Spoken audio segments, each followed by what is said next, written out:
Hey there, folks. Welcome to our cozy nook of tales and adventures. Today, like every episode, we're unlocking the doors of imagination to explore new worlds, meet fascinating characters, and experience unique emotions. I promise to take you on an unforgettable journey through the power of words. So get comfy, grab your favorite drink, snuggle into that perfect spot, and get ready to lose yourself in a new story. Leave the outside world behind for a while and dive with me into the depths of storytelling. If you enjoy our content and want to support the channel, consider hitting the subscribe button and giving the video a thumbs up. Now, without further ado, let's dive into today's story. The Iron Mountains trembled for the third time that week. In the village of Emberhold, perched precariously on the mountain's lower slopes, Thalon paused mid-strike, his hammer hovering above the glowing steel on his anvil. The tremor sent tools clattering to the stone floor and rattled the ancestral weapons that adorned the walls of his forge. A fine layer of ancient dust rained down from the rafters, dusting his sweat-slicked shoulders and darkening the intricate birthmark that spiraled across his right forearm, a mark his mother had always called the Guardian's Sigil before her passing. When the shaking subsided, Thalon returned to his work, striking the metal with practiced precision. Each blow sent golden sparks dancing across the darkened forge, briefly illuminating the peculiar sword fragment mounted above his workbench, a broken hilt of midnight black metal that seemed to absorb light rather than reflect it. The piece had been in his family for generations, though none knew its origin or purpose. The forge door burst open, flooding the dim space with harsh daylight and the sounds of panic from the village square. Thalon, his childhood friend Marwen, stood breathless in the doorway, her hunting leathers covered in an ashen dust that matched the strange grey snowflakes now falling from a cloudless sky. The mountain's bleeding darkness, and she hesitated, her expression tightening. There are dwarves at the gates. Actual dwarves from Kazdurak, demanding to speak with the last guardian of the gate. Thalon plunged the half-formed blade into a water barrel, where it hissed and steamed like a dying serpent. There must be some mistake. The Guardians were royal blood, not common smiths. Their leader asked for you by name, Marwen insisted. He carries a royal standard, the Ironheart clan. Thalon's brow furrowed. The dwarves of Kazdurak hadn't emerged from their subterranean kingdom in living memory. Not since the great betrayal centuries ago, when human kings and dwarven lords fought over the mineral riches of the mountains. The old tales spoke of a terrible darkness sealed away during that conflict, a darkness that cost both kingdoms dearly. "What could they possibly want with me?" Thalon murmured, though a strange heat pulsed from the birthmark on his arm, as if answering a call only it could hear. The dwarven delegation waited at Emberhold's modest gates, their ornate armor gleaming with runes that shifted color like oil on water. Their leader stood a head shorter than Thalon, but twice as broad, his rust-red beard elaborately braided with adamantine beads that clinked softly with each movement. A battle axe that seemed impossibly large, for even his sturdy frame rested across his back. King Dernig Ironheart, the dwarf introduced himself without preamble, his voice as deep and resonant as stone grinding against stone. His ancient eyes, the color of burnished gold, fixed on Thalon's birthmark with knowing recognition. "Last guardian of the Iron Gate, I have searched 3 generations for your bloodline." The assembled villagers murmured in confusion. Thalon, the orphaned son of a wandering smith and a local herbalist, a guardian.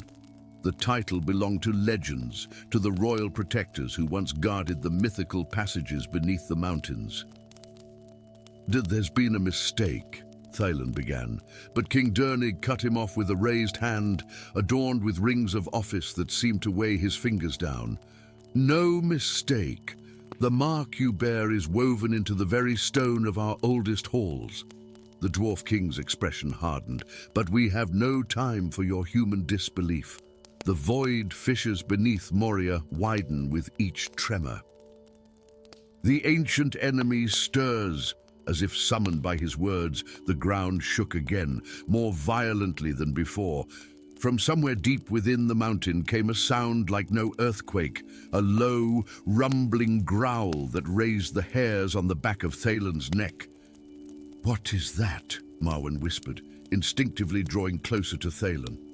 "That," King Dernig said grimly, "is why we've broken our oath of isolation. The darkness your ancestor helped imprison is awakening, and only one weapon can seal the fissures once more, the sword of the Black Dawn." Thalen felt a jolt of recognition. The sword of black metal. I have only a fragment. For the first time, surprise registered on the Dwarf King's weathered face. "You possess a piece of the Nightforge blade?" "Show me." The fragment hummed with strange energy when Dernig approached it, the broken metal vibrating against its mounting. "Forged in the dying breath of Azurath, the last great worm," the Dwarf King whispered with unexpected reverence. "A blade of dragonfire and void metal, capable of cutting the very fabric between worlds, or sealing it shut. If this sword is so important, why was it broken? And why would a piece be in my family's possession?" Thalen questioned, the weight of unknown history pressing down upon him. King Dernig's golden eyes clouded. "The histories differ. Our records claim your ancestor, Guardian Kayla, shattered the sword rather than complete the sealing ritual, allowing some of the darkness to remain free. Human chronicles paint him as a hero who sacrificed everything to save both kingdoms." "And the truth?" Marwen asked, ever practical.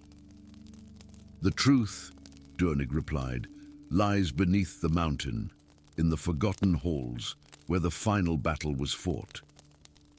And we must go there if we hope to reforge the blade before the darkness breaks free entirely." The journey into Khazdurak revealed a kingdom both more glorious and more troubled than the surface legends suggested. Vast halls with ceilings hundreds of feet high were carved directly from living stone, their walls inlaid with veins of precious metals that formed intricate murals depicting dwarven history. Great forges, powered by the mountain's volcanic heart, cast everything in a ruddy, pulsing glow. But Thalon also noticed the signs of decline: abandoned districts, cracked foundations, and most tellingly, the suspicious or openly hostile glares from dwarves they passed. Not everyone welcomed the human descendant of Kalor into their realm. "Your arrival was foretold," explained Lady Iskra, the king's niece and master runesmith, as she guided them through less populated corridors. Unlike most dwarves, her beard was trimmed short and decorated with tiny glowing crystals that matched her keen silver eyes. But prophecies are double-edged axes.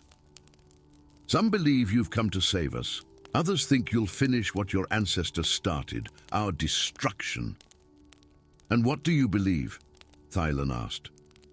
Iskra studied him appraisingly. "I believe in what I can forge with my own hands. The king trusts you. That's enough for now." Their path took them deeper, past the inhabited regions of Khazdurak into ancient tunnels, where the air grew thick with forgotten magic. Here, the tremors were more frequent, and in the deepening shadows, Thalon could swear he glimpsed movements, flickers of absolute darkness that vanished when directly observed. "The void wraiths grow bolder," King Dernig muttered, his hand never straying far from his axe. "We must hurry." The forgotten halls defied comprehension. Unlike the geometric precision of dwarven architecture, these chambers followed no logical pattern. Pillars twisted like frozen smoke, supporting ceilings that appeared to open into starless space.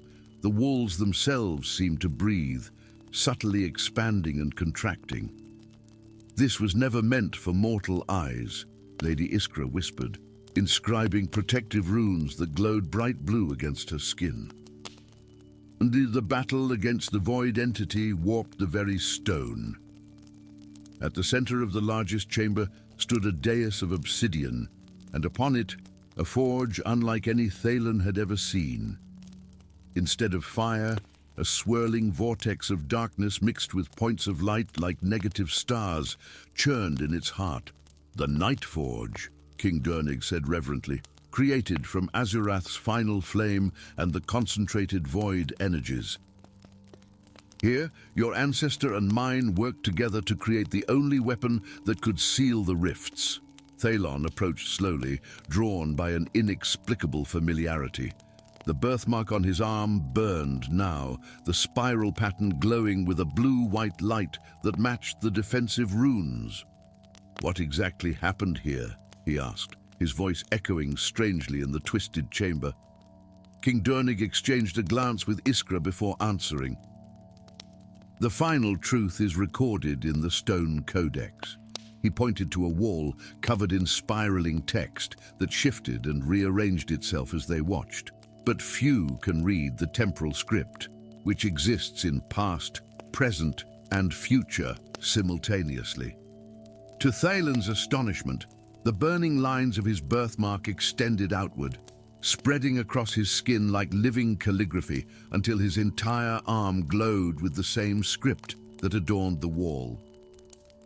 Knowledge flooded his mind, memories not his own, yet somehow familiar. Kayla didn't betray anyone, he gasped as understanding crystallized. He saw that fully sealing the void entity would destroy both kingdoms. It was too deeply entwined with the mountain's life force by then, so he made a different choice. "What choice?" Marwen asked, watching her friend transform before her eyes.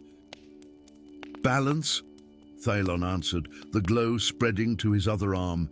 He used the sword to bind part of himself to the darkness, a human guardian to counter the void. Then he shattered the blade to prevent anyone from fully releasing either power. Dernig's eyes widened in dawning comprehension. "So the tremors now." "The Guardian's power wanes," Thaylon confirmed. "My bloodline grew too thin, too distant from the source." "The binding weakens."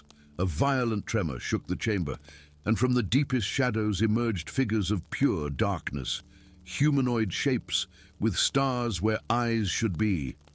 Void wraiths, the harbingers of the entity.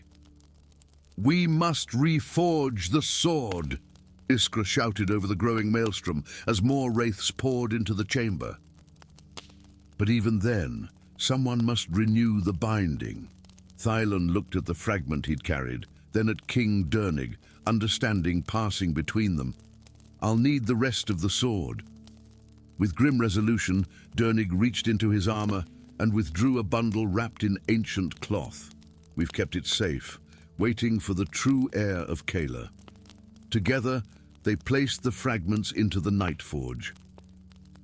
The metal liquefied instantly, swirling with both darkness and stars.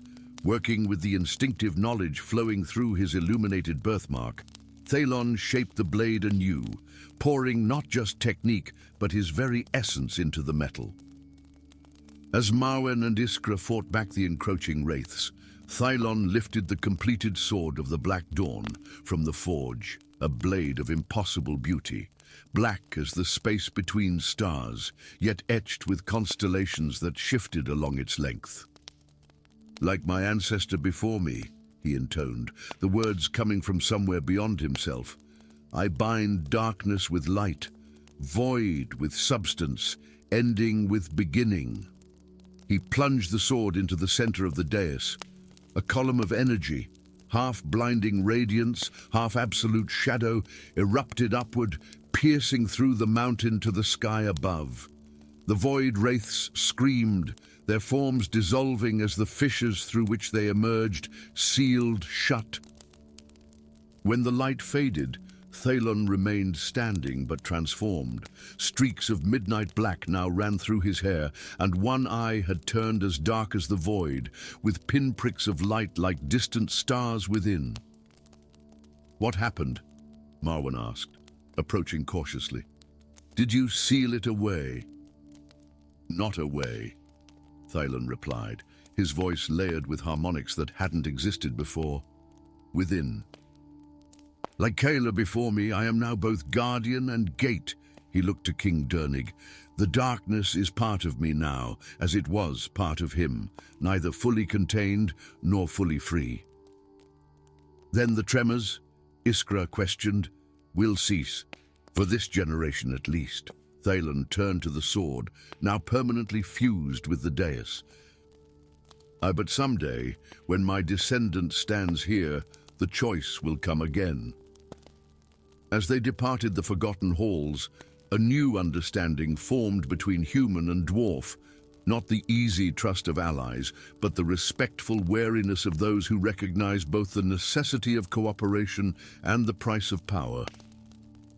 The Iron Mountains settled into silence once more, though in Emberhold, the people whispered of their blacksmith's strange new appearance and the faint, star-like lights sometimes visible deep within the mountain at night. And in the deepest chamber of Kazdurak, the sword of the Black Dawn kept its vigil, awaiting the next awakening, the next guardian, and the eternal balance between darkness and light. Story 2. The crystal palace of Moria caught the morning light and fractured it into 1,000 glittering rainbows that danced across the white marble of the throne room. Queen Elindra sat resplendent upon her seat of power, her ageless beauty as legendary as her wisdom. Not a single line marked her porcelain face, though the oldest records in the kingdom's vast libraries spoke of her coronation over a century past. Her raven-black hair cascaded in perfect waves over shoulders draped in silver silk, and around her throat hung a necklace of 7 teardrop crystals that seemed to pulse with an inner light. The sacred tears of Moria, said to be crystallized drops from the eyes of the goddess Luminara herself. None who gazed upon the queen questioned her eternal youth. None except a small, dirt-smudged orphan girl who now stood trembling at the base of the marble steps, her thin fingers pressed against her ears as if trying to block out an unbearable noise.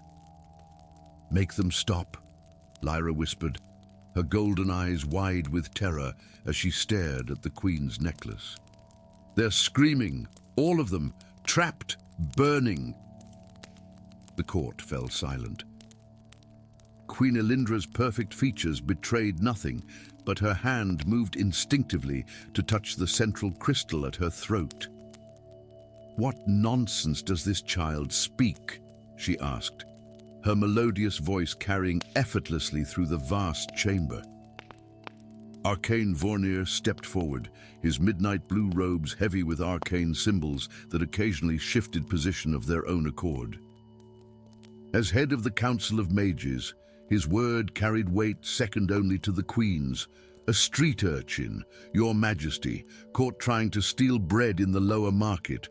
The guards brought her here because of her unusual claims." "I'm not lying," Lyra insisted, lowering her hands from her ears, though the action clearly pained her. "They're souls. There are people trapped inside those crystals. They're burning forever, and you're using them up." A ripple of shocked murmurs swept through the assembled courtiers. The Queen's fingers tightened around the central tear until her knuckles whitened. "Such dangerous imagination," she said softly. "Or perhaps something more treacherous." Arcane Vornir's eyes narrowed as he studied the child. "There are rare bloodlines that can perceive beyond the veil of reality, Your Majesty.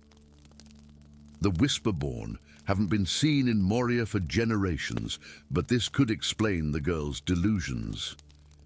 "Not delusions," Lyra insisted, her small frame shaking with effort as she pointed directly at the Queen. "You're not what they think. You're old, ancient. I can see it behind the light you've stolen." "Enough." The Queen's voice cracked like a whip, her composure slipping for the first time. Arcane Vornir, remove this child and determine the source of her affliction. Such dangerous fantasies must not be allowed to spread among the common folk. The gleam in the Arcane's eyes left little doubt about what would happen to Lyra once removed from the public eye of the court. As royal guards moved to seize her, a tall figure in polished silver armor stepped between them and the child. "Your Majesty," said Captain Kalis of the Royal Guard, his voice resonant but carefully controlled. "Perhaps there is another approach. If the girl is simply confused or ill, the royal healers might help her. Execution seems premature." Queen Elindra's perfect brow furrowed slightly, the closest her face ever came to showing anger. "Do you overstep, Captain? I speak only out of concern for justice, which you have always held as the highest virtue," Kalis replied, meeting her gaze steadily. Few in the kingdom dared to challenge the Queen so directly, but Kalis had earned his position through unwavering loyalty and battlefield prowess. What no one in the court could see was how the captain's heart had nearly stopped when the guards had dragged the small orphan before the throne.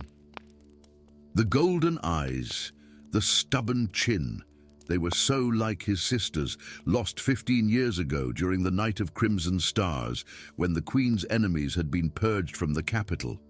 His sister, whose newborn child had never been found. "Very well," the Queen conceded after a moment. "Take the child to the East Tower. The royal healers may examine her, but she is not to leave or speak with anyone else." Kalis bowed deeply. "As you command, Your Majesty." The East Tower's supposed healing chambers were nothing but a thinly veiled prison.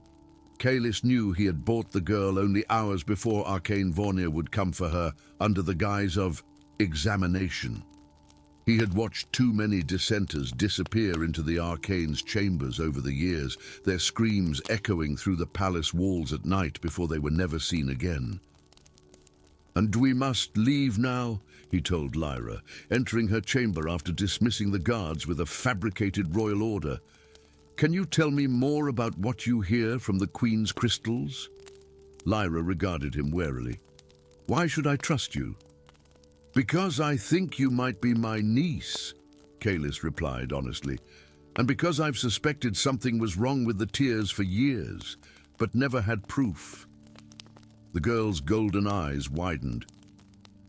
"Oh, your sister was Ilara," she whispered. "The old woman who raised me told me my mother's name before she died. She said my mother was executed for knowing too much." Kalis felt a wave of grief and confirmation wash over him. "Then we have even less time. Tell me what you hear."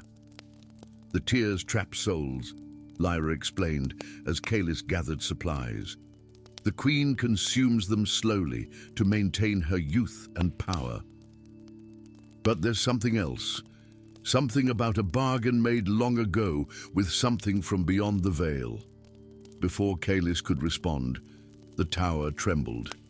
Through the window, they could see clouds gathering unnaturally fast over the palace, crackling with violet lightning. "The Arcane comes," Kalis muttered. "We must use the old passages." 3 days later, Kalis and Lyra emerged from a hidden tunnel into the heart of the Whispering Forest, the ancient woods that separated Moria from the untamed wilderness beyond. Trees tall as towers creaked in the wind, their bark spiraling in impossible patterns, their leaves shimmering with a faint blue luminescence. "The wildlings control these woods," Kalis warned, his hand never straying far from his sword. "Half beast, half human, and fully dangerous to those who trespass. They won't harm us," Lyra said with unexpected confidence. "They hear the whispers too." As if summoned by her words, figures emerged from the shadows between trees. Their bodies were mostly human in form, but covered in short fur of various earthen hues. Their features blended human and animal aspects, some with elongated canine snouts, others with feline eyes or antlers spiraling from their brows. They moved with preternatural grace, surrounding the pair without a sound. Their leader stepped forward, a tall female with silver-streaked brown fur and the intelligent eyes of a wolf.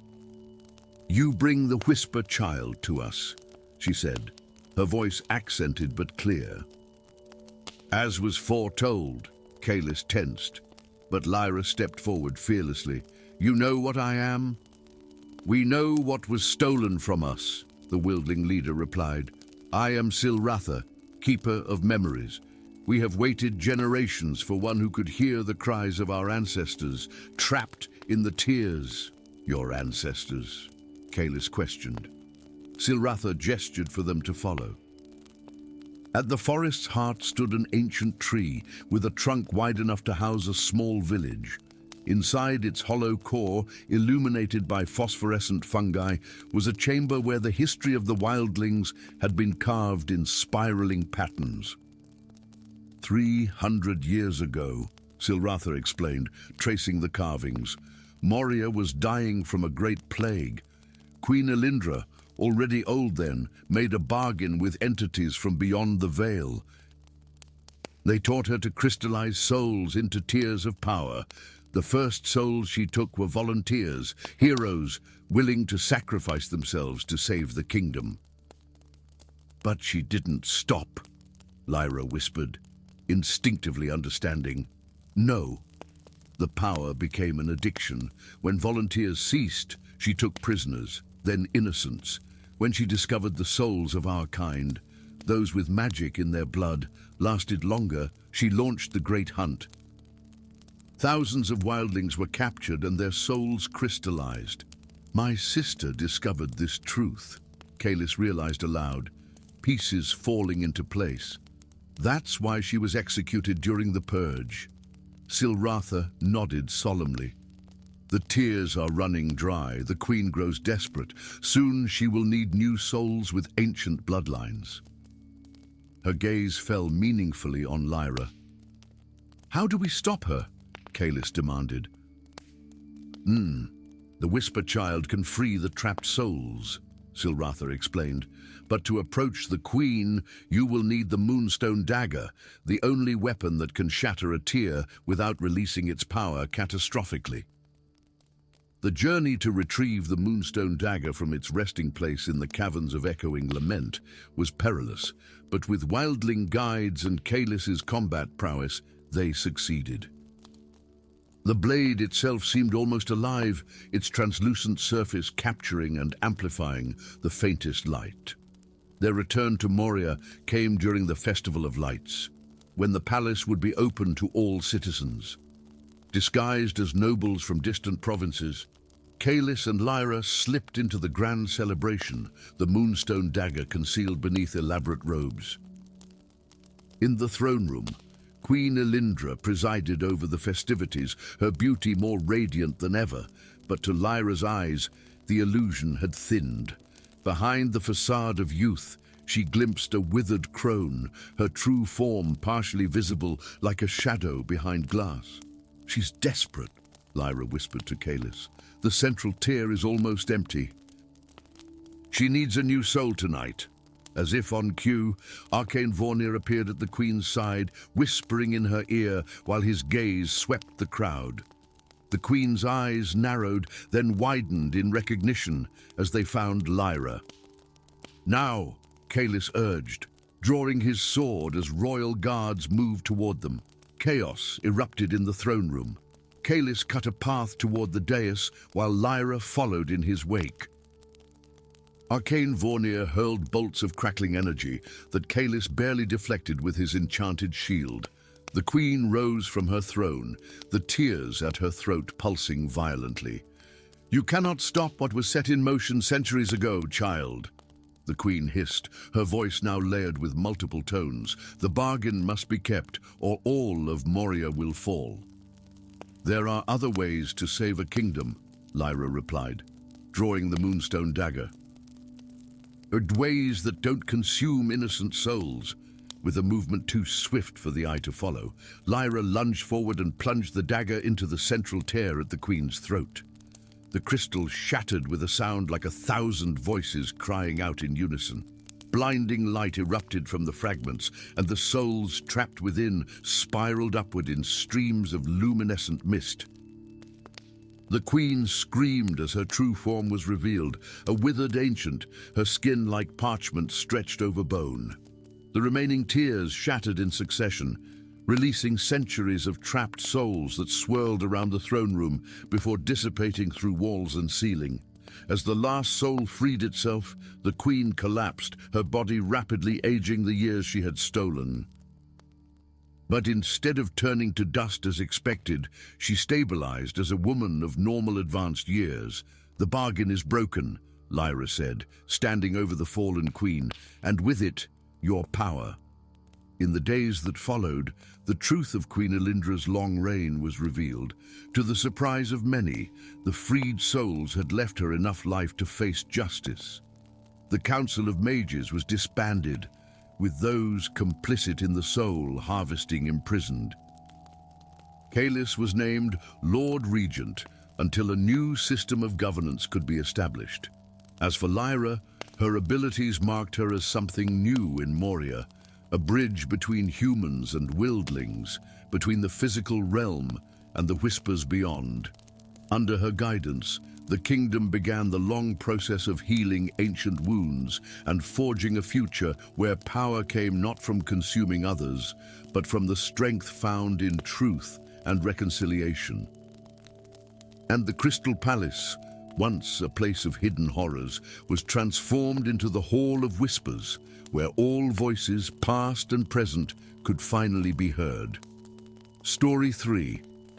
The obsidian hall of Moria stood silent as moonlight filtered through its vast, stained glass dome, casting prismatic shadows across the ancient throne that dominated the chamber. Unlike the gilded seat from which King Morithir usually ruled, this throne was hewn from a single piece of midnight black stone, its surface etched with runes that seemed to shift and change when observed too closely. Veins of silver pulsed through the stone like frozen lightning, responding to the approach of the king and his most trusted advisors. "The throne of 1,000 truths," whispered High Sage Lorien, his gnarled fingers trembling as he gestured toward the artifact, "unearthed from the forgotten depths after 5 centuries. Legend claims it reveals the deepest secrets of any who sit upon it." King Morithir, a man whose silver-streaked auburn hair and beard framed a face weathered by 30 years of rule, stepped forward with the confidence that had defined his reign. "Then let us test if legends speak true. Our kingdom faces threats from within and without. I would know what shadows lurk in the hearts of our enemies." Despite the protests of his children, the king approached the throne with regal determination. The moment his fingertips brushed the armrest, the silver veins flared with blinding light. Morithir's body went rigid, his eyes widening as if witnessing horrors beyond comprehension. Then, without warning, he collapsed upon the throne, his crown clattering across the stone floor. No healer in the realm could wake him. The king's body breathed and his heart beat, but his mind had traveled somewhere beyond their reach. 3 weeks after King Morithir's collapse, the realm of Moria teetered on the brink of civil war. In the royal gardens, where crystal fountains played among exotic blooms collected from every corner of the kingdom, the 3 royal siblings faced one another with thinly veiled hostility. "The Council of Elders will recognize my claim," declared Prince Archon, the eldest. Sunlight glinted off his ceremonial armor, meticulously polished despite the fresh scars from his recent campaign against the mountain trolls. "I've bled for this kingdom, while you played at politics and buried yourself in books." Princess Elysia, her midnight blue robes embroidered with silver constellations that subtly shifted position like the real night sky, regarded her brother coolly. "Moria needs a diplomatic mind, not another warrior king." The Eastern alliance I've built is all that stands between us and Empress Sirana's ambitions. Neither sword nor sweet words will matter if we cannot understand what happened to father, interrupted Prince Darian, the youngest. Though barely 20, his eyes held the ancient weariness of one who had glimpsed beyond the veil of reality. His fingers constantly traced invisible arcane patterns in the air, a habit developed during his intense magical studies. But the throne is no mere artifact.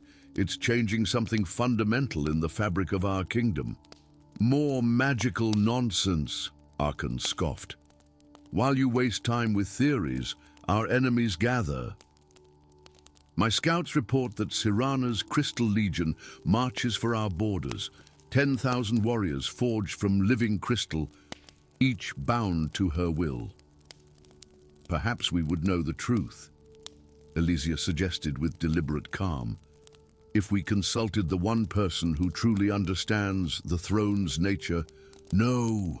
Arkan's hand moved instinctively to his sword. Father exiled Thorn for a reason. That assassin's blood is tainted with treachery. That assassin, Darian corrected, carries the last pure bloodline of the ancient seers. Before his exile, Thorn warned father about the throne. He foresaw this day. The siblings' argument was interrupted by a soft cough. They turned to find Lord Commander Talius, his weathered face grave beneath his plumed helmet. Your Highnesses, forgive the intrusion. There's been a development. The king's condition has changed. In the tower chambers where Morathir lay, something impossible was happening. The king's sleeping form glowed with the same silver light that pulsed through the throne, and around him, reality itself seemed to waver like heat above summerstones. It started at dawn, explained royal physician Maera, her normally steady hands trembling as she gestured to the phenomenon. The tapestries changed first. The Battle of Silverlight Ridge now depicts a different outcome. Then the royal portraits began to alter. Ancestors who died in infancy now appear as adults. Others who ruled for decades have disappeared entirely. Darian approached his father's bedside, his mage sight allowing him to perceive the currents of power flowing through the king.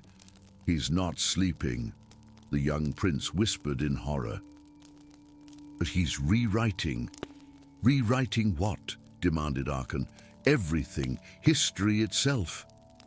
Darian turned to his siblings, fear evident in his eyes. The throne doesn't reveal truths, it alters them. Father is changing the past.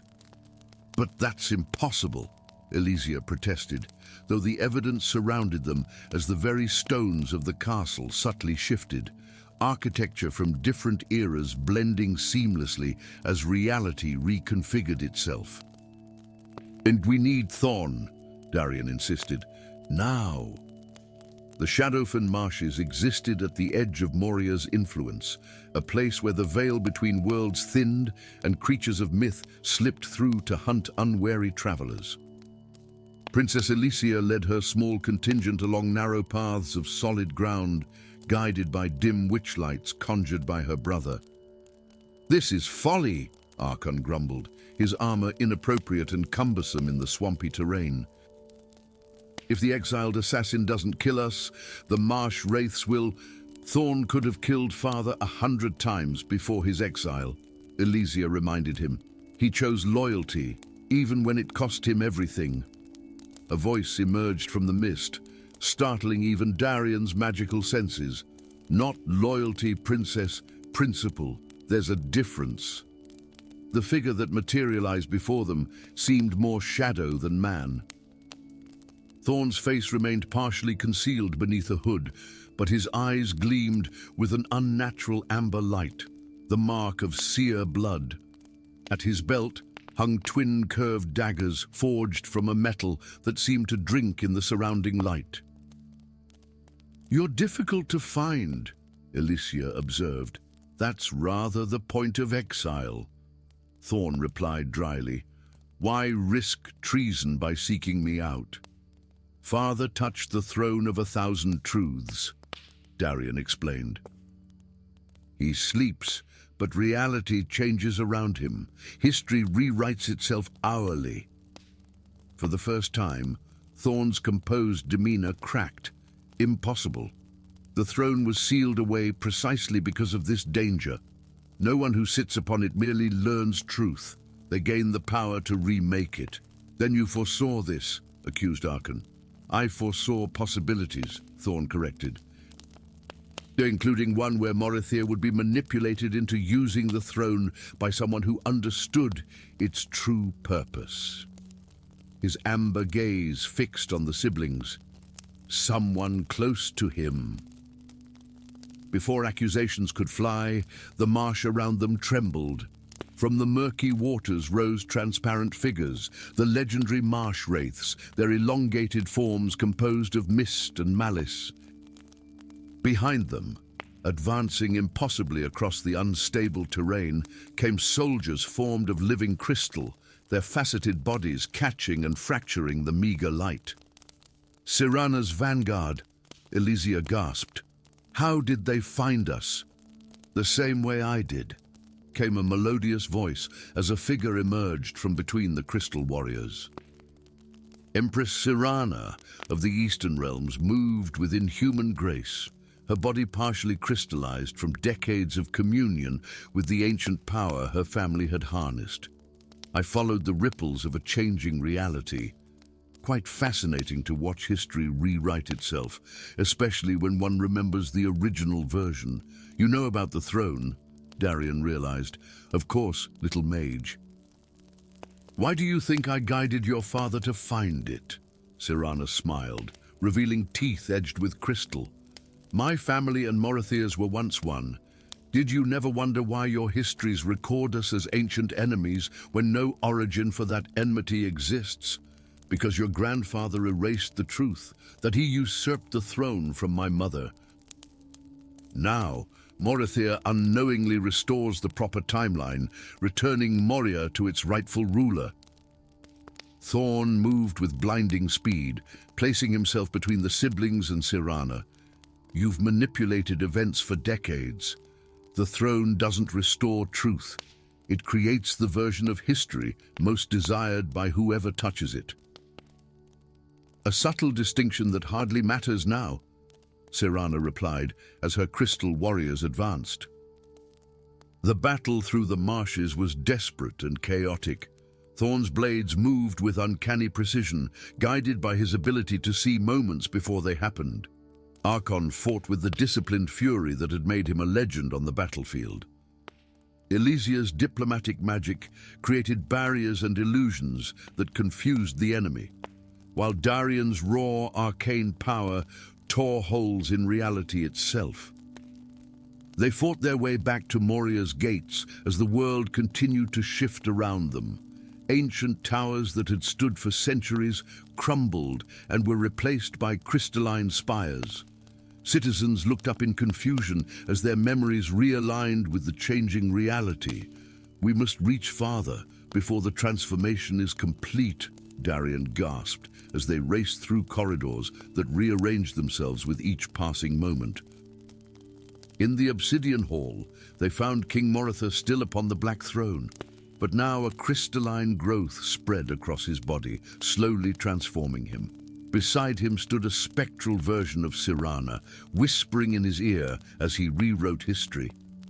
"Stop!" Thorn called out, his seer eyes perceiving the threads of possibility converging on this moment. "Morithia, you're being used. The throne doesn't reveal truth, it creates it." The king's eyes opened, but they were clouded with silver light.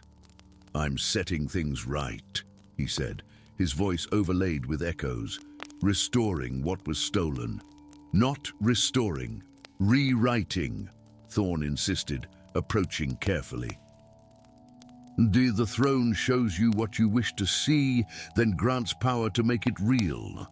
Then let me see the truth of you, exile," Morithia challenged, extending a crystallizing hand toward Thorn. The moment they touched, the silver light engulfed them both.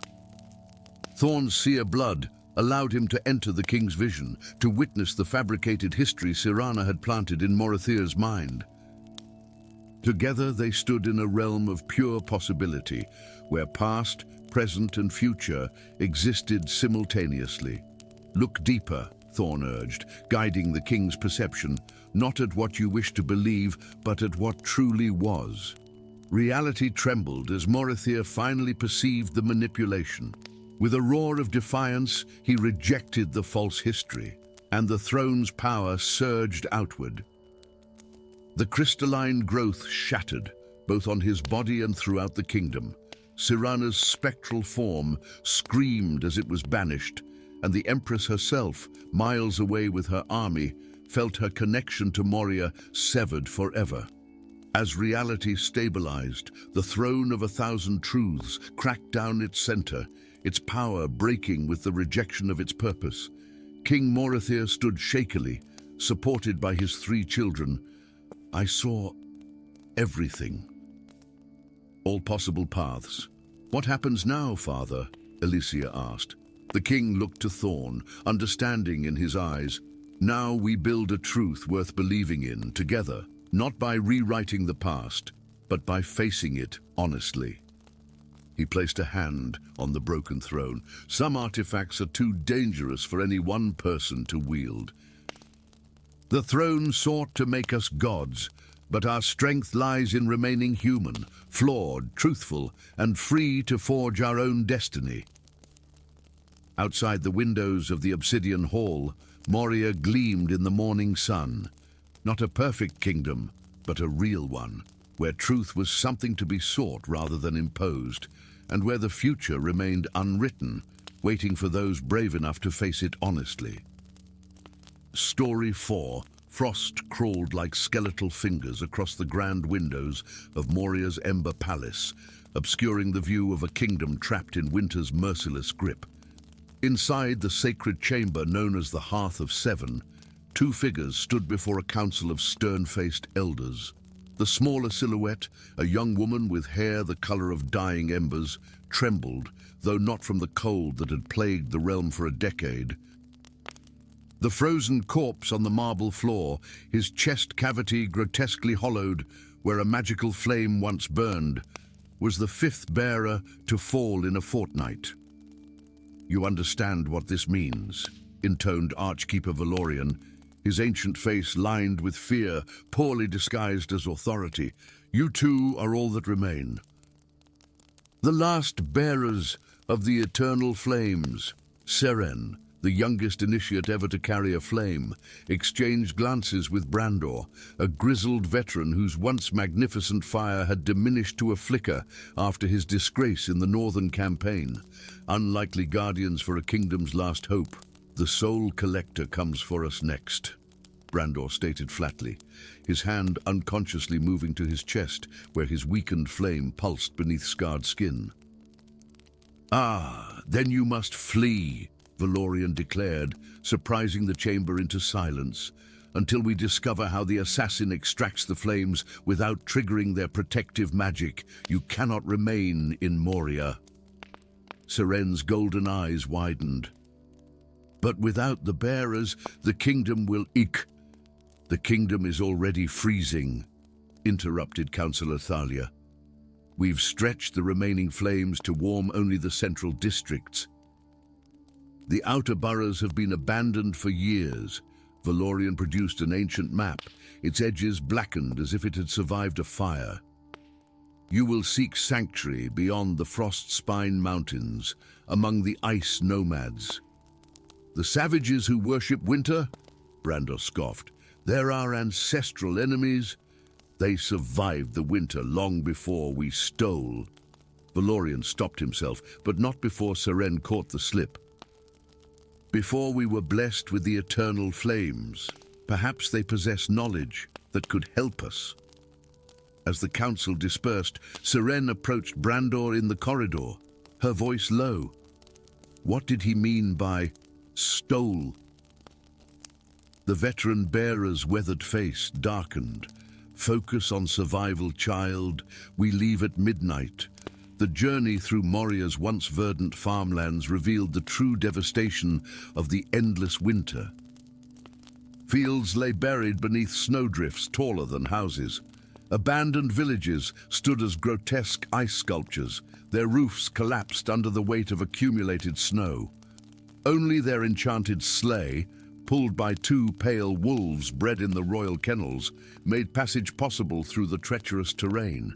"Why did they choose us?" Seren asked on the third night, as they huddled in the ruins of a watchtower. Outside, a blizzard howled like a wounded beast. The council could have sent any of the other bearers to the nomads, yet they saved us for last, the two deemed least worthy. Brandor stoked their small fire, a mundane flame, as using their internal magic would leave traces for the soul collector to follow. "Yeah, perhaps because we're expendable. Or perhaps," Seren countered, "because we're the only ones who might question what we've been told." The veteran's eyes narrowed. "Careful, girl. Such thoughts led to my downfall. I questioned an order during the Northern Campaign, and thousands died in an avalanche that might have been prevented. Is that why your flame diminished? As punishment, the flames respond to conviction," Brandor said, opening his thick fur coat to reveal his chest. Beneath his skin pulsed a weak orange glow, a mere shadow of the roaring inferno that should have burned there. "Mine faltered when I did." Seren hesitantly revealed her own flame, a peculiar blue-white light that swirled like a tempest beneath her breastbone. "They said mine was flawed from the beginning, too wild, too..." Questioning. Before Brandor could respond, a sound like cracking glass echoed from below. The tower's foundation shifted, and the floor beneath them groaned. "Move!" Brandor shoved Seren toward the staircase as massive, crystalline claws punched through the stone floor. A creature of living ice pulled itself into the chamber, its translucent body housing swirling darkness where organs should have been. Frost giants, creatures of legend, said to hibernate beneath the earth until awakened by the deepest cold. "It sensed our flames," Seren cried as they fled to the sleigh. Brandor cursed. "The council didn't tell us everything." "The ancient texts speak of creatures awakening if winter lasted too long, but I thought they were myths." They barely escaped as three more giants emerged from the frozen ground, their crystal limbs shattering the watchtower like glass. 7 grueling days brought them to the Frostspine Mountains, jagged peaks that clawed at the sky like the exposed backbone of some titanic beast. The pass, nearly impassable even in summer, presented a wall of ice and howling wind. "We'll never survive the crossing," Brandor admitted, surveying the treacherous route. "You won't," came a voice from above them. Atop a nearby ridge stood figures draped in pristine white furs, adorned with glittering crystals.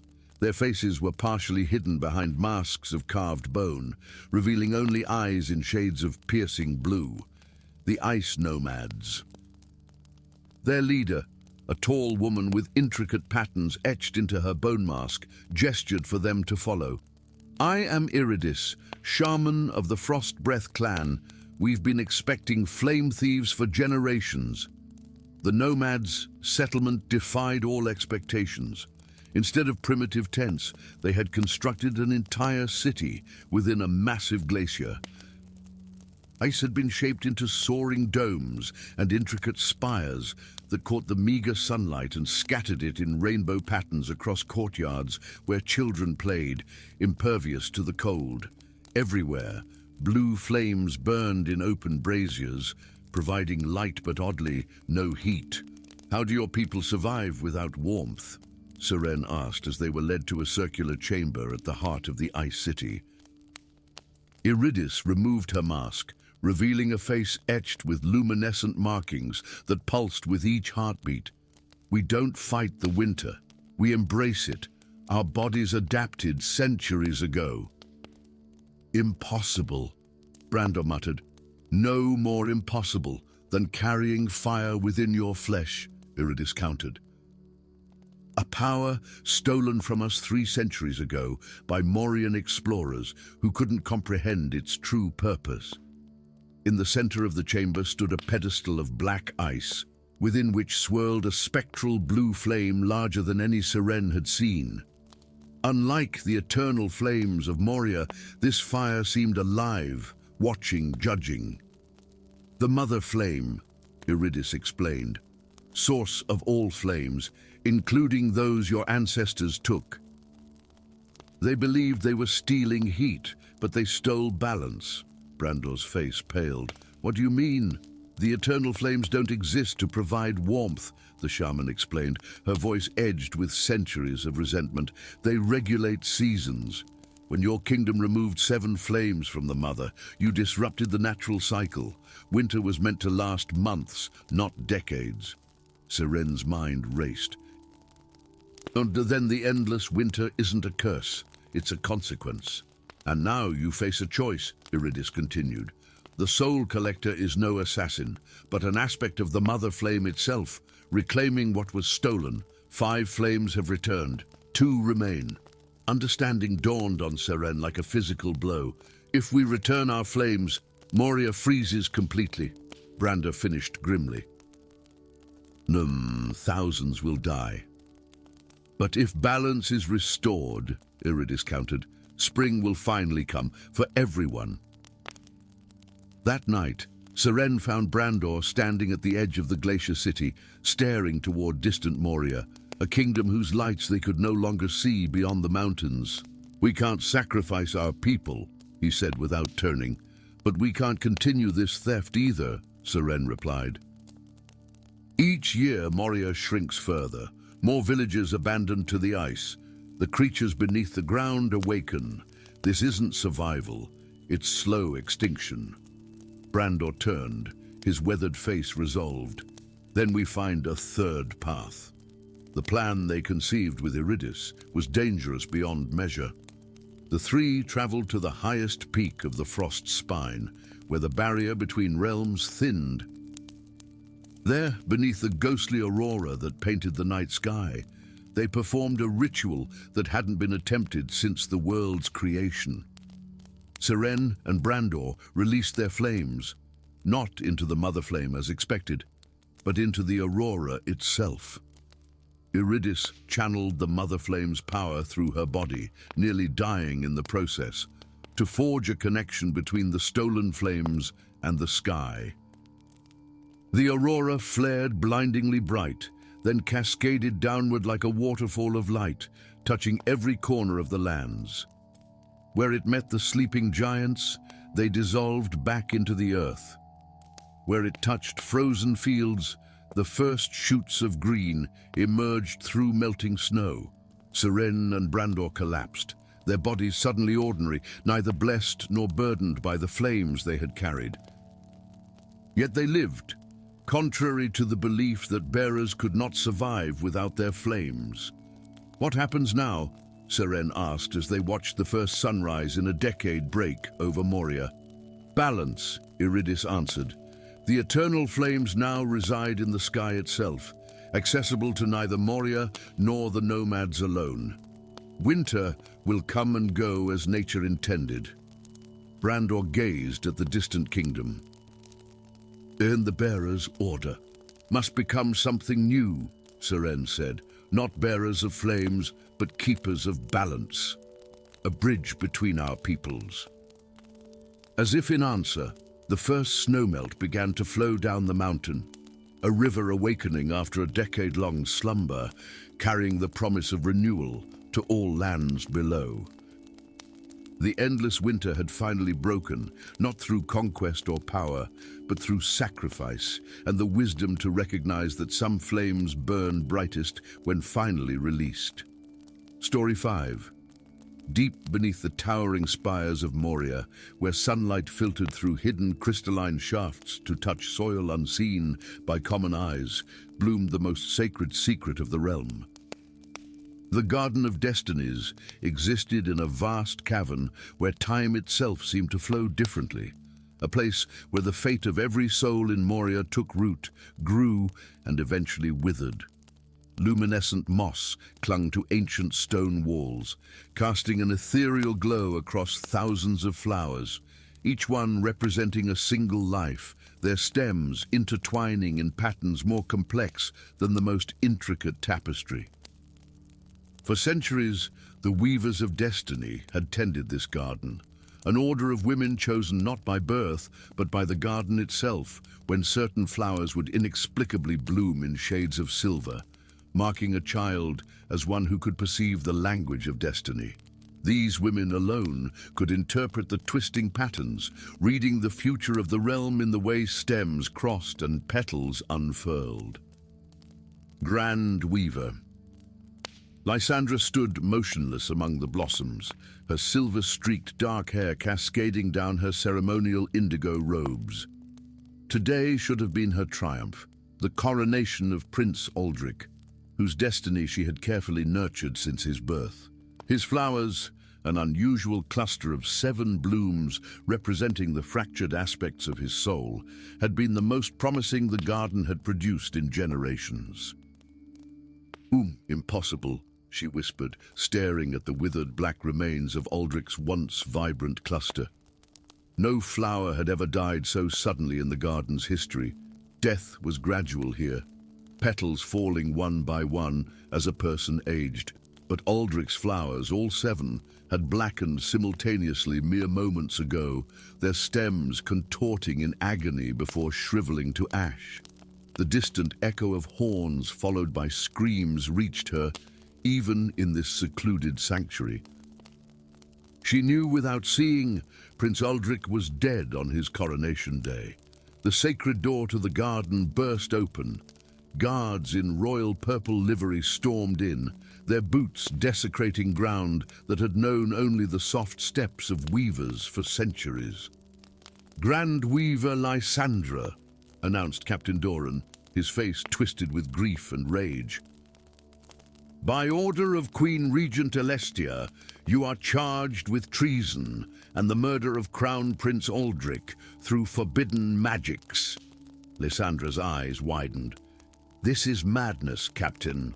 I have served the royal family for—" The prince collapsed after drinking from the ceremonial chalice you blessed, Doran interrupted.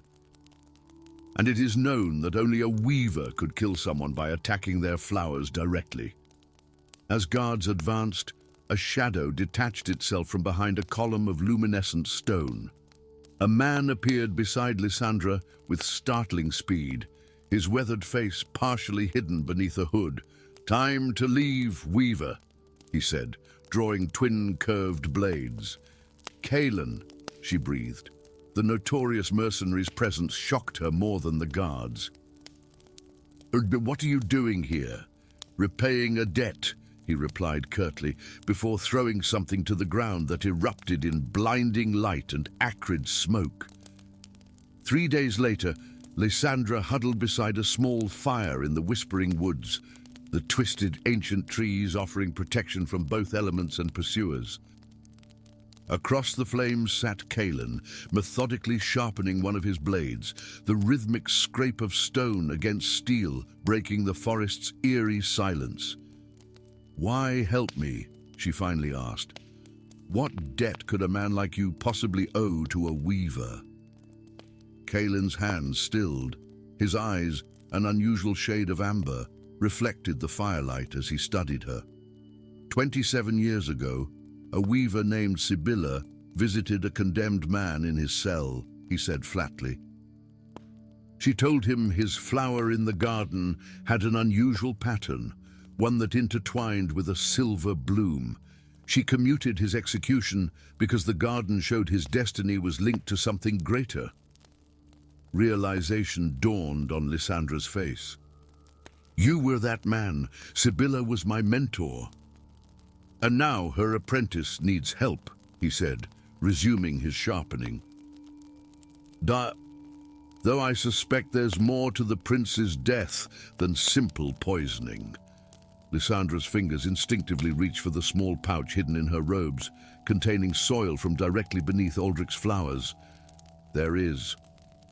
The corruption wasn't just in his blooms, it's spreading through the garden's root system. Something ancient is awakening. Kaelin's expression darkened. The gardener. How could you possibly know that name? Lysandra demanded. Well, it appears in only our most forbidden texts. Because, Kaelin said, pulling down his collar to reveal a tattoo that made Lysandra gasp, a pruning shear crossed with a dagger. My bloodline didn't end with the purge of the pruners as your order claims. The ancient library of Thornkeep crumbled around them, forgotten by all but the most dedicated scholars of Morian history. Lysandra traced her fingers over cracked stone tablets, translating text no human eyes had read in centuries. Before there were weavers, there were pruners, she read aloud. While we nurture destiny, they culled it. When certain destinies threatened the garden's balance, sacrifices were necessary, Kaelin explained, examining a faded mural depicting robed figures wielding ceremonial shears. The gardener was neither good nor evil, simply the first consciousness to understand that all destinies are connected. It became one with the garden, guiding both weavers and pruners. Until the weavers decided they alone should interpret destiny, Lysandra concluded, the truth of her order's past sins becoming clear. They imprisoned the gardener's consciousness and eliminated the pruners, claiming sole stewardship. But without pruning, the garden grew unchecked, Kaelin said, and now the gardener awakens, corrupted by centuries of imprisonment, seeking vengeance. Lysandra felt cold dread settle in her stomach. Aldrich's destiny was to restore balance. That's why he had 7 flowers, but someone or something intervened. Not something. Someone, came a voice from the shadows. Queen Regent Celestia emerged, her elegant features hardened by ambition. Behind her stood Captain Doran and a contingent of royal guards. I couldn't allow Aldrich to fulfill his destiny, she said coldly. The ancient texts spoke of his reign bringing equality between weavers and the revived pruners. I would not share power after working so long to control it. You've doomed us all, Lysandra whispered. The corruption spreads. Without balance, the garden will die, and with it, Moria. Then I shall simply control the corruption, Celestia smiled, revealing a pendant containing writhing darkness. I've been communing with the gardener, offering freedom in exchange for power. The battle through the palace was desperate and bloody. Kaelin's blades moved with uncanny precision, his fighting style revealing training far beyond that of a common mercenary. Lysandra wielded magic few new weavers possessed, manipulating the invisible threads of destiny that connected all living things. They reached the garden as Celestia completed her dark ritual. The once beautiful cavern had transformed, flowers withering while others grew monstrous and carnivorous. At the center stood the Queen Regent, her body now a conduit for the corrupted gardener, roots and vines erupting from her skin. You're too late, her voice echoed, multiplied as if spoken by countless throats. Destiny shall be rewritten, Kaelin charged forward, his ancestral blades glowing with runes that awakened to the presence of their ancient enemy. The pruners prepared for your return across generations. As they fought, Lysandra realized the truth that had been hidden for centuries. Balance could never come from dominance of either weavers or pruners, nor from their destruction. The flowers needed both nurturing and careful culling. She reached into her robes and withdrew a small clay pot containing a tiny shoot, the last uncorrupted cutting from Prince Aldrich's cluster that she had secretly preserved.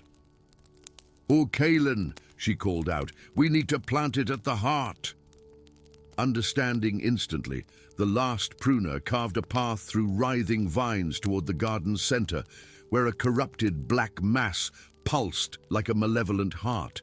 Together, they reached the nexus point where all destiny flowed. "Both of us," Lysandra said, meeting his eyes. Weaver and pruner, together. They plunged the seedling into the corrupted heart, their hands intertwining around the fragile stem. Blood from their wounded palms mixed with the soil.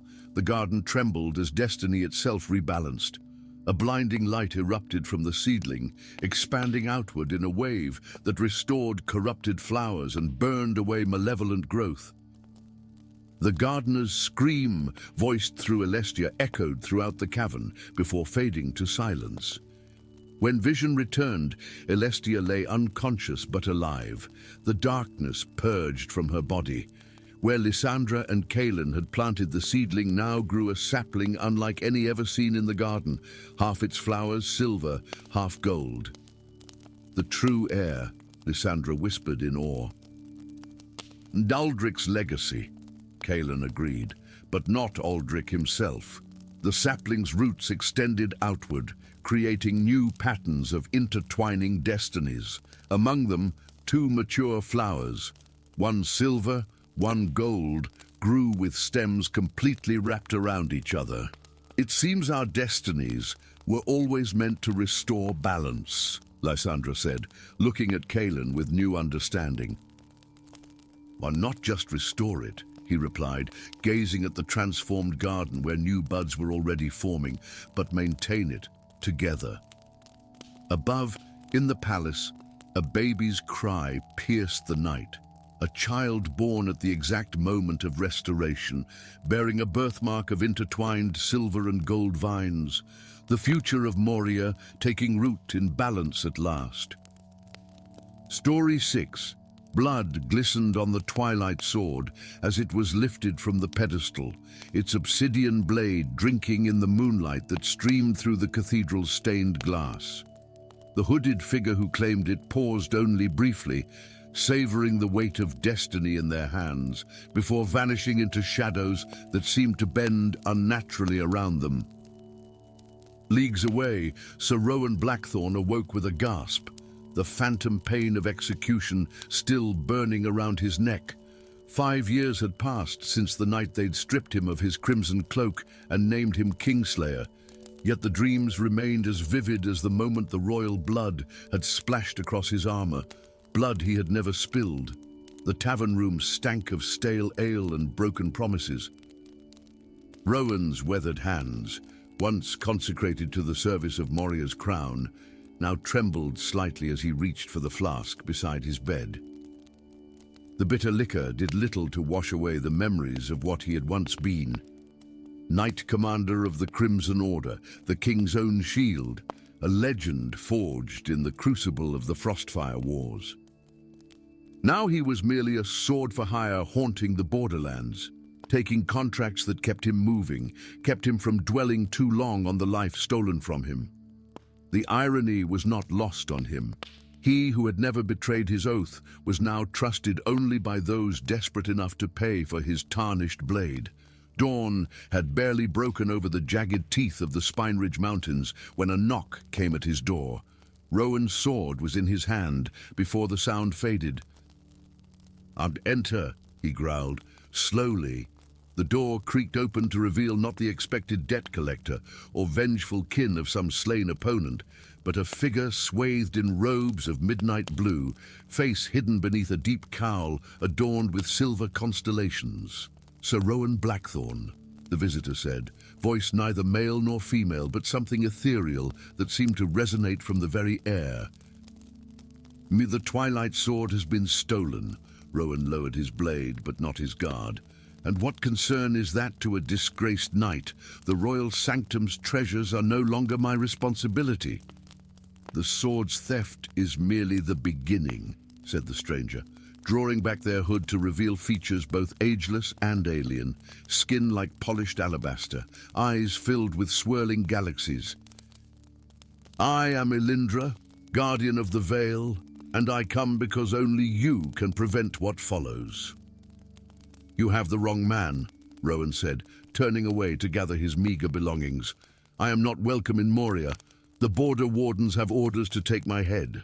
"It is precisely because you are marked by dishonor that you are needed," Elindra replied, producing a scroll sealed with wax the color of dried blood.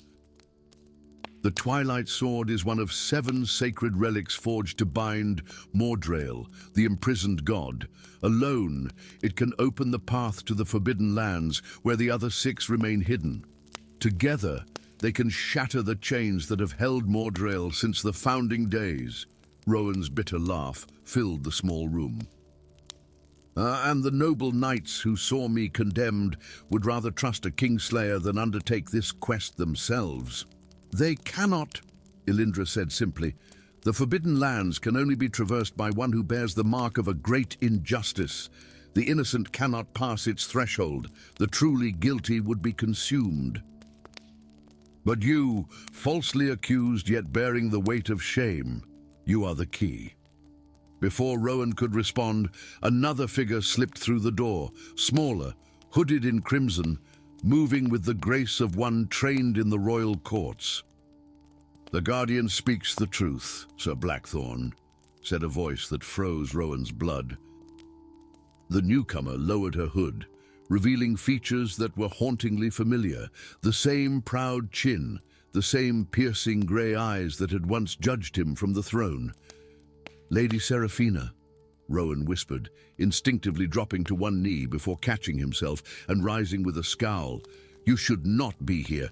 Your father—" "My father is 5 years dead," she said sharply, "and I have spent each day since seeking the truth of his murder. The truth I believe you never had the chance to tell." In the silence that followed, Rowan felt something long dormant stir within his chest. Not hope, for that had been bled from him in the dungeons of Moria, but perhaps its shadow. 3 days passed, Seraphina continued. I discovered documents in my father's private study, sealed with the mark of the Knights of the Abyss, an order thought to be mere legend. They spoke of a pact made at Moria's founding, a debt coming due at the alignment of the 3 moons, which occurs in a fortnight, Elindra added. The theft of the Twilight Sword was no coincidence. Rowan's gaze shifted between them, weighing truths and lies, as he had been trained to do. Even if I believed you, even if I were fool enough to help, how would we reach the Forbidden Lands? The ashen waste alone would kill us before we reached the mountains of despair. Elindra extended her hand, revealing a compass of strange design, its needle carved from what appeared to be a sliver of pure darkness. This will guide you through the waste. As for the mountains, they are a test of the spirit as much as the flesh. Reality and illusion intertwine there. Only one who knows the taste of betrayal can discern the path. And what of the royal guards, the bounty hunters? Am I to believe they will simply step aside? You will not travel as Sir Rowan Blackthorn, Seraphina said, producing a vial of shimmering liquid. For this elixir, brewed from the tears of a truthsayer, will alter your appearance to all but those who know your true heart. Against every instinct honed in years of bitter exile, Rowan found himself considering their words, not for Moria, which had cast him out, nor for its people who had cheered at his disgrace, but for the chance, however slight, to confront those who had orchestrated his fall. If I do this, he said finally, it is not for redemption or forgiveness, it is for justice. Justice may be found along the way, Elindra replied, but what we seek is survival. For if Mordrail breaks free, there will be no kingdom left to clear your name. The ashen waste stretched before them like a bleached ocean, dunes of white powder that whispered secrets with every step. 3 days they had traveled, guided by Elindra's impossible compass, its needle unwavering despite the disorienting sameness of the landscape. Rowan, his features now sharper, hair turned from raven to silver by the truthsayer's elixir, walked ahead while Seraphina followed several paces behind. Their words had been few since departing the border town of King's Rest, each lost in thoughts of what lay ahead and behind. "And you never asked," Seraphina said, breaking the silence as they made camp in the shadow of a great skeletal tree, its petrified branches reaching toward the stars like supplicating hands. About that night, about what I believe. Rowan continued arranging stones for their fire. Would it change anything? It might, she replied, kneeling beside him. I was there, you know. Hidden behind the throne as I often was during my father's private audiences, I saw a man in your armor enter the chamber, saw him draw your sword, but his movements were wrong, too fluid, as if his joints bent in ways no humans should. Rowan's hand stilled. Why did you not speak at my trial? I tried, she whispered, but no words came. Later, I discovered this. She pulled aside her collar to reveal a small mark at the base of her throat, a symbol like an eye within a spiral. A silencing glyph, placed by magic beyond my knowledge. It dissolved a year after your sentencing, by which time you had vanished. The fire sparked to life between them, casting long shadows across the wasteland. Your father was a good king, Rowan said after a long moment. Stern, but just. I would never have betrayed him. I know, she said simply, and I believe I know who did. Before she could elaborate, Elindra's voice cut through the gathering dusk. We are not alone. Rising from the ashen soil like specters, dozens of pale figures surrounded their camp, humanoid but wrong, with elongated limbs and featureless faces that reflected the firelight like polished marble. Waste wraiths, Rowan hissed, drawing his sword. Stay close to the fire. The creatures advanced in perfect unison, their movements unnervingly graceful. As they drew nearer, their blank faces began to shift, features emerging like images rising through murky water, and Rowan found himself staring into his own countenance, multiplied dozens of times over. They mirror our deepest shames, Elindra warned. Do not look directly at them. Too late.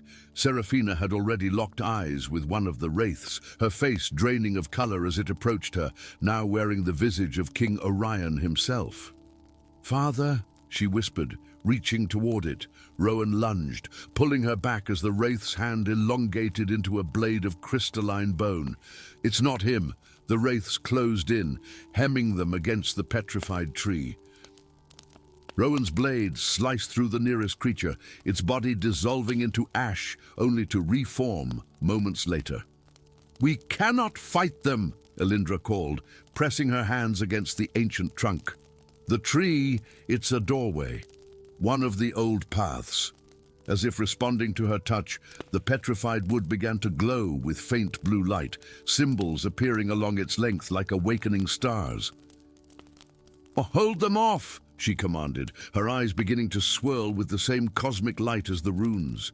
Rowan positioned himself before Seraphina, sword weaving a desperate defense as the wraiths pressed closer. Each strike dispersed their forms momentarily, but they were legion, and his mortal blade was proving an inadequate deterrent.